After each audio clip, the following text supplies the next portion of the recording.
So yun na nga no, good morning ho sa inyong lahat dahil nga sa magkaiba ang beauty view ni Legazpi City sa gabi at araw, kaya ito napaka-excited ko ho na i-share sa inyo itong ganda ng Sawangan Park, Legazpi Boulevard na area nila kasi napaka-fresh ng hangin, ganda, basta the best. Okay no, so ito yung view natin dito sa area, ganda no, araw man o gabi talagang hindi tayo filled na ma-amaze, mamangha at mapapawaw sa ganda nitong karang Sawangan Park, Legazpi City. So wag nga lang talagang umulan kasi pag yun ay nangyari, siyempre walang hindi masyadong may enjoy no, yung pamamasyal dito. So pag araw wala masyadong tao, siyempre may trabaho, yung iba naman ay ayaw ng init. Siyempre mas astig dito, mas maganda rito kapag gabi, lalo't may mga pailaw.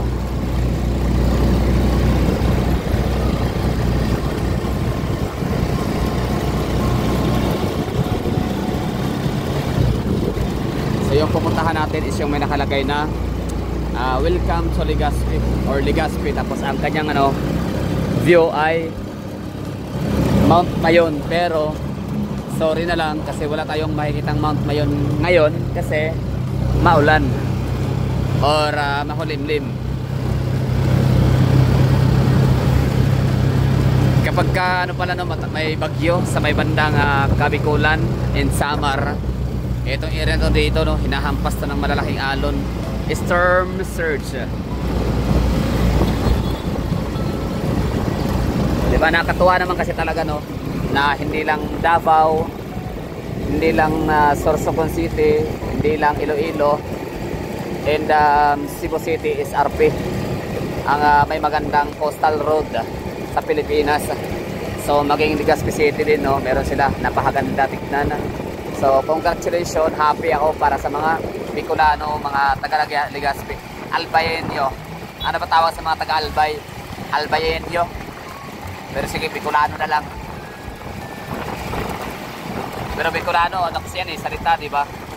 Salita. So iba ang tawag sa mga taga rito talaga. Okay, so as you can see, tanaw na sana natin talaga si Mount Mayon, pero dahil nga sa maulap, kasi may nagbabadyang ulan, mamayang konti o ulan na to.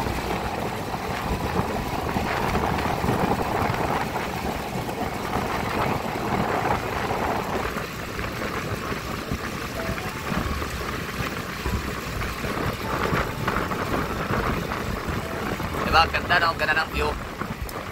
Talagang may mapapasyalan talaga yung mga taga rito, mga Bicolano, mga taga Albay, Legazpi City.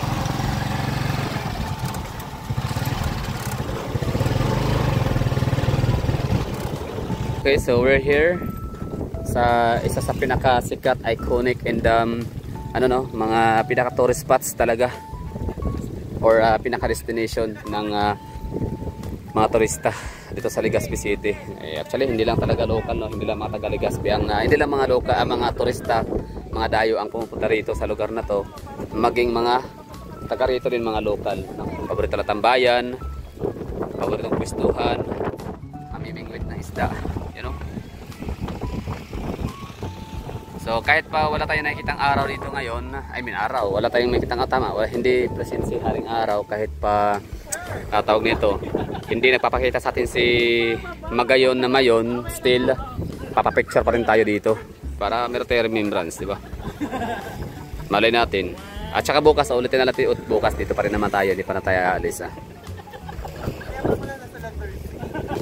di ba? So ito yung dito, lugar, isa sa pinaka-piniflix talaga ng mga taga Legazpi City na must visit. So kung tayo mga taga Davao City, proud tayo no, or pinagmamalakihan natin yung ating coastal road na dapat din dapat puntahan, pasyalan. So ito rin no, sa mga taga Legazpi naman, meron din silang boulevard dito, maganda no, sidewalk. So sana I just do hope na yung ating yung coastal area ay magiging ganito rin kaganda. Mas lalong lalagyan magandang disenyo gaya nito, mga punong kahoy, di ba? So So hindi lang siya basta ginagamit, no, para makapag-traverse, no, makapag-travel, para lang ma-shorten yung travel time ng ating mga motorists, mga commuters, kundi hindi lang makasave ng ng mga oras tsaka ng gasolina, and at the same time magamit rin siya pang for recreational activities purposes, and of course para gawing tourist spots and tourist destination na rin. Kasi ganoon naman talaga tayong mga Pilipino, no, parte sa ating pagiging hospitable and accommodating kind of people. Kaya kumbaga binibigyan natin sila ng mga magandang location, or binibigyan natin sila ng idea kung saan magandang pumunta, pinaka perfect spot for any remembrance, no, picture taking, selfies, ganun, makapagpahinga, papalamig. So sayang lang talaga ngayon hapon na syempre parang tinamaan tayo ngayon ng ng katamaran sa katawan. So ganun kasi talaga kapag maganda yung nakuhang accommodation, komportable. So parang tinatamad tayo na gumising ng maaga, or hindi man, kahit maagang nagising kasi maagang natulog, pero parang sarap humilata at tumambay. Kaya ito, inabutan tayo ng kulimlim.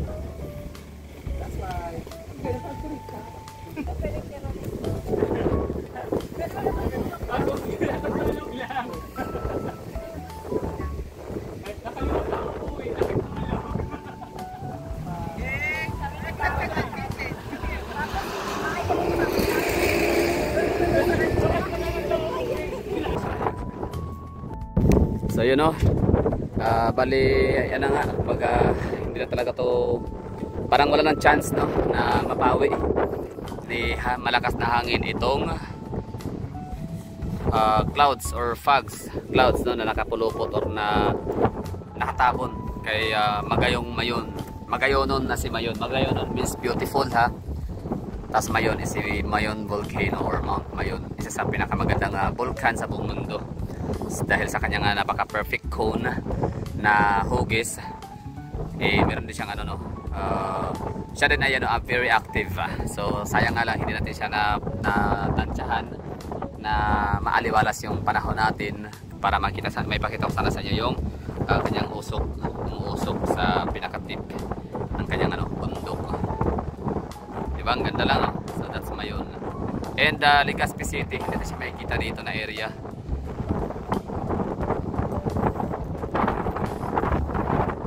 Isa to sa pinakamagandang syudad na napuntahan ko so far, Legazpi City, Albay, province of Bicol. Pakalakas ang hangin.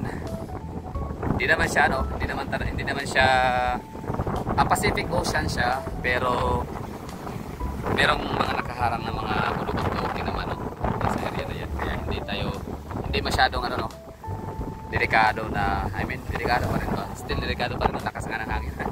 So okay na, we're done here. Thank you for watching. Basta share ko lang sa inyo na Sawangan Park, one of the best, one of the kind na pasyalan. Tapos syempre, itong area dito medyo hindi naman ganun kataasan, no, katayog ang kailang mga bulubog dito sa area. Dahil sa napakalakas ng hangin ay halos hindi na tayo marinig, kaya ito na lang, no, voice over na lang ho tayo dito. Basta ang ginawa ko lang sa video na to dito is pinapakita ko lang ho sa inyo yung ganda ng kanilang boulevard. Ang tawag sa lugar na to dito is Legazpi City Boulevard, kung saan makikita ho natin dito yung yung pinaka Mount Mayon sana, no, kung hindi lang maulan, kung hindi lang tumakulimlim. Kasi itong araw na to yung makulimlim, nagbabadyang low pressure area or basta uulan na. So syempre alam naman natin na itong si Mount Mayon ay nagtatago ho talaga yan sa lakot, no. Kumbaga mahiyain, kumbaga si Mayon is from the word Mayon, or parang galing sa salitang Magayon. Magayon sa salitang Bicolano means beautiful, no, lady, babae. Pag sabi Magayonon, it's a beautiful lady, parang gano'n, no. So si Mayon derived from the word Magayonon nga. So siya, mahiyain, no, shy type.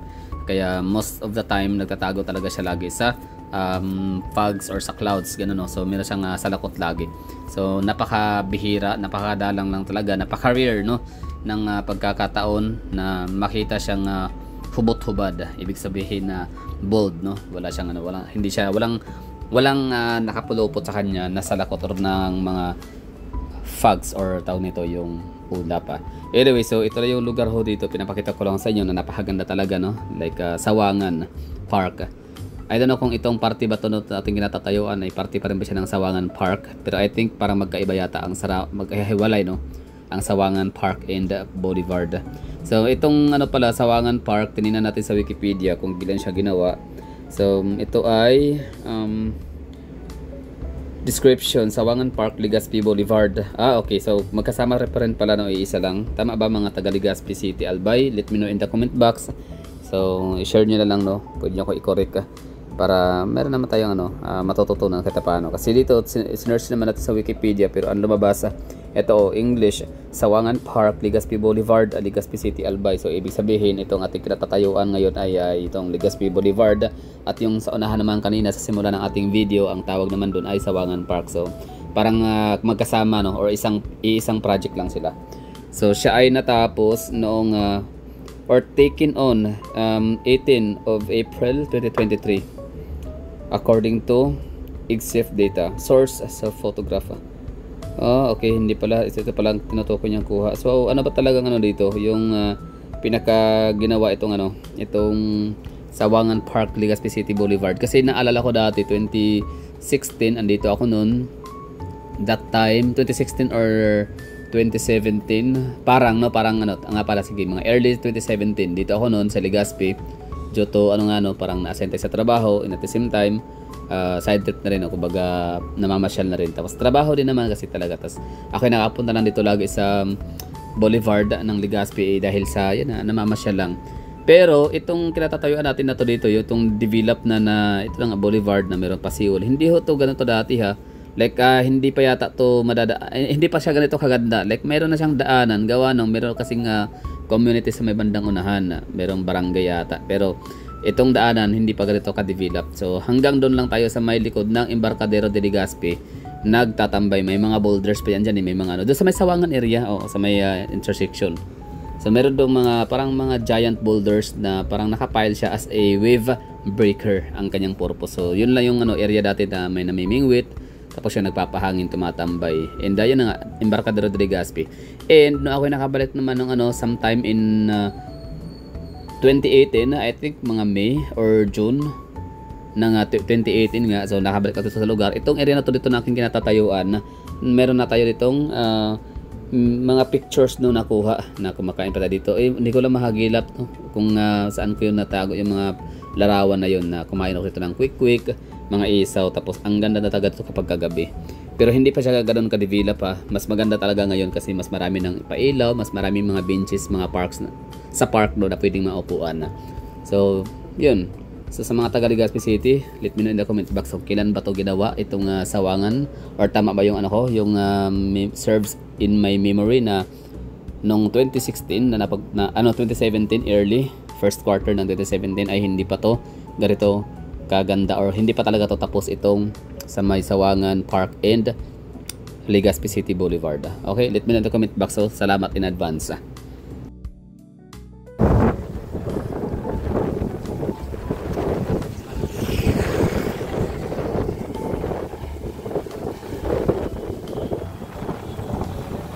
Diba? Ang ganda rito, para ka nasa Boracay. Basta yung area ng Boracay, may portion doon, diba? Na yan yung mahangin na area. Hindi siya yung sa may station 1, 2, 3, and 4, mga ganun, no? Basta yung, kaya maraming mga yung parang sports activities, yung mga parang windsurfing, tawag doon, diba? Windsurfing. So, parang ganito yung ambience dito. Yun nga lang, siyempre mas maganda yung tubig ng Boracay. Mas malinaw, mas turquoise blue. Ito hindi.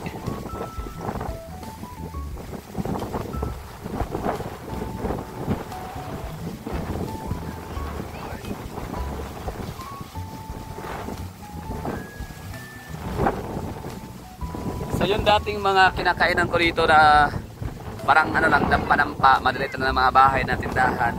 Ngayon wala na, no? Parang pinaalis siguro at giveaway. Siguro binili, mas mahal siguro ang renta nitong mga establishments na gaya nito. Kaya kita nyo na, ibig sabihin yung mga yon pinaalis na siguro, no? Or hindi na afford na magbayad ng mas mahal. Para ito yata yun, no? Dati kong kinainan, di ako sure ha, pero para ito yon. Ang kinain ko ay ano, tinalas. Tara, bilhin natin ng ano, maruya.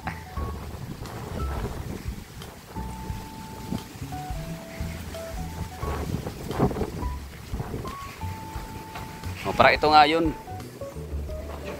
Okay, anong pagkain dito? Saging na ginataan, binatamis. May sabi. Tapos ukoy. Ito siya, pansit bato. Ali, tikman natin pansit bato. May babakal o napulunon. Babakol ba ng mansana? Hindi ko alam kung ba't natawa si ate, pero siguro dahil sa aking pagkabigkas, no, ng pabakal man ng sarot mansana. So ibig sabihin pabili ng isa. Pwede ba? Pinaypay? Ano tawag dyan? Maruya. Maruya ito. Banana Q. Ngi. Okay. Maruya kasi ito sa amin. Ito naman ay pinaypay. Okay, sige, pabili. Kaya tayo binansagan ng mga banyaga na isa sa pinaka-unique na culture, no? Or pinaka-unique na bayan or bansa. Kasi napaka-diverse nga natin, no?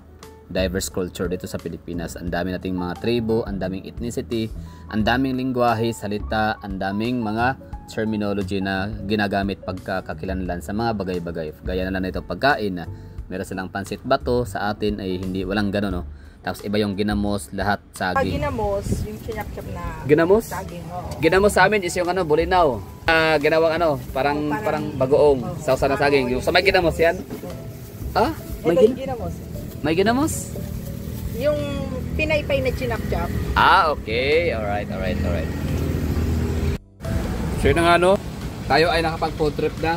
So, eto. Okay, kamote. Ginamos ang tawag, ginamos na kamote. So ang ginamos sa atin sa Bisaya, yung sinasawsawan ng mangga, saging, nagawa sa dilis. So, ibig sabihin, one of this day, expected na natin yan na puro na ganito, no? Mga mamahaling mga restaurants na yung ano, makikita natin sa lugar. Kasi dati wala yan bago lang yan, no?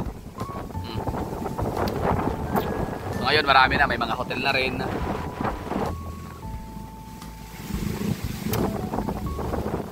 So, ito para yung wala sa Tacloban City, no? Nakakapanghinayang, nakakapanghinayang, hindi natin ma-experience kumain ng kailang mga ano, tuna kagabi na sarap ng ano, kain hapunan doon sa may Embarcadero na Legazpi. Hindi ko lang nabidyohan, sayang. Ano, ba't pala hindi ko nabidyohan? Kasi gutom na siguro, no? Very excited. So, ito yung wala sa Tacloban City. Partida Tacloban City is a highly urbanized city in a regional capital ng Eastern Visayas region. So, dapat meron din silang ganito kaganda na sunset or walking boulevard, parang gano'n, no? Or sunset boulevard. Kasi meron din naman silang ano, no, pantalan. Ang i-enhance lang dito sa ano, Legazpi City is yung ano, no, basura. Kita natin dito may ano, may mga basura na halutang. Marami-dami din.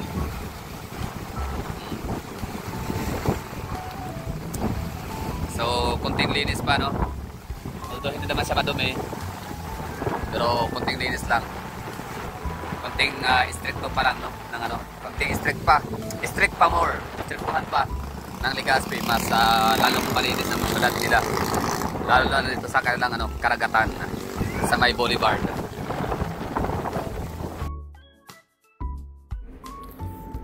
Kibali yun, ang ganda ng ano, Legazpi City, lalo na dito sa area na to, dito sa may kailang ano, boulevard. Actually ito talaga yung pinaka target ko nitong vlog, nitong aking bakasyon na to dito, ito kong bakasyon grande natin. Kasi yun na nga, as I've said, nakapunta dito ng ano, nung 2017 first quarter, I don't know, mga around January, February, March, basta sometimes in 2017 na hindi pa to ganito kaganda or hindi pa siya ganon ka-develop. And nakabalik naman ako dito noong 2018, yun na nga, maganda na siya itong Sawangan Park kasi meron na nga siyang mga pailaw, may mga benches na siya.